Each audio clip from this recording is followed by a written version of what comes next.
రాజన్న సిరిసిల్ల జిల్లా తంగళ్లపల్లి మండలం కేసీఆర్ నగర్ లో మహిళలు ఖాళీ బిందెలతో ఆందోళనకు దిగారు. కొన్ని రోజులుగా తాగునీటి సరఫరా నిలిచిపోవడంతో తీవ్ర ఇబ్బందులు ఎదుర్కొంటున్నామంటూ రోడ్డెక్కారు.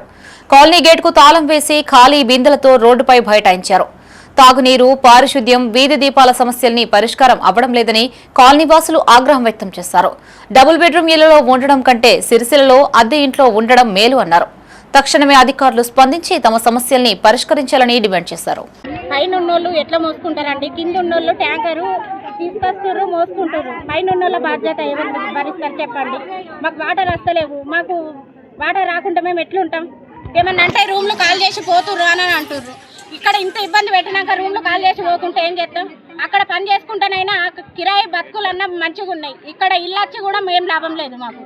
దయచేసి నీళ్ళ గురించి అన్నా మాకు కొందరికి ట్యాంకర్ మాకు వాటర్ ప్రాబ్లమ్ ఎవరు వచ్చినా కూడా తీర్చట్లేదు. అంతకుముందు ఇన్ఛార్జ్ సార్ ఉన్నప్పుడు ఒక ప్రైవేట్ ట్యాంకర్లనన్నా అప్పటి మందం అడ్జస్ట్ చేస్తుండే.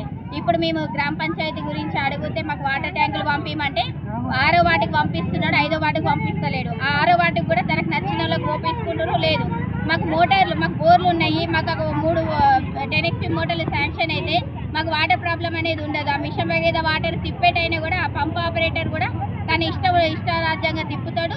నీళ్ళు వచ్చిన వాళ్ళకి వస్తే రాని వాళ్ళకి రావు. ఏంటిది సమస్య అంటే అసలు దాని గురించి పట్టించుకోరు. మాకు చెత్త బండి కూడా 10 రోజులకు ఒకసారి, వారానికి ఒక్కసారి వస్తుంది. ఒక్క ఇబ్బంది కూడా, ట్యాక్సీలు మాత్రం బస్సులు వేసుకుంటారు. ఒక్కదానికి కూడా మాకు అసలు ఆలోచన అనేది లేకుండా మాకు అసలు ఏంటిది అనేది కూడా అర్థం కాకుండా ఇక్కడ నీళ్లు లేవు, పనులు లేవు, పిల్లలకు స్కూలు లేవు. ఇక్కడ వసపడక సిరుసులకు వెళ్ళిపోతారు. వెళ్ళిపోయేటోళ్ళకి తాగలేస్తాం, ఇల్లు ఇయ్యం అని అట్లా అంటారు. మరి ఉన్నోళ్ళకు నీళ్ళ సౌలభ్యం లేదు. మరి మేము ఎట్లా? మాకు దీనికి సొల్యూషన్ ఏంటి? మాకు అది కావాలి. ఏదైనా కూడా ముందుగా చెప్పాలి.